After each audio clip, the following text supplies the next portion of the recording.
Hi, my name is Sean Mabry. I'm a writer, and today I want to talk about when and why you should break the rules in writing.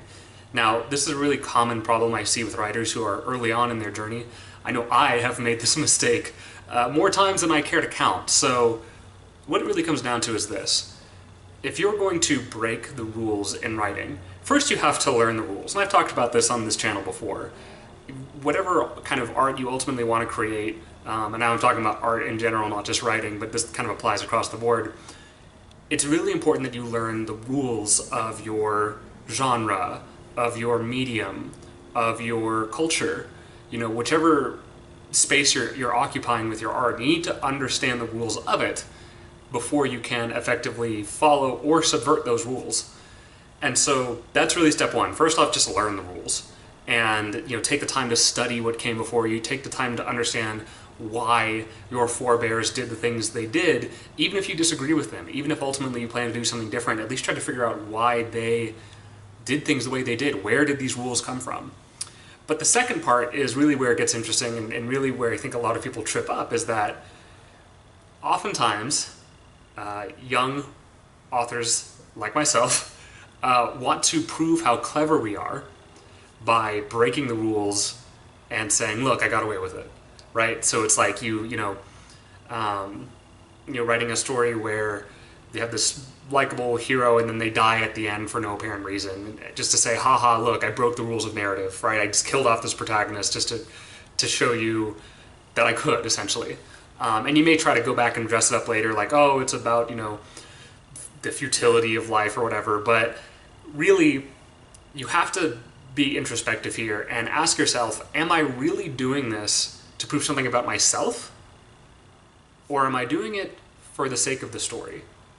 Because with the true masters of the craft, and this applies in any genre, any culture, any medium, what they do when they break the rules is that they're always breaking the rules in service of the story or in service of a theme that they truly believe in. So, there are cases where, you're writing a story and it just turns out that the traditional structure doesn't work. It's not true to those characters. Because you've developed these characters so well and they think and behave realistically that even though a traditional plot structure might have them doing option A, they would have to take option B. There's no way they could reasonably do option A. So you let them take option B. You let the characters be who they are. That is a very effective way to break the rules in writing. Far more effective than breaking them simply to prove that you can. And then the other option, of course, is if you're breaking the rules to make a point that is bigger and more important than yourself.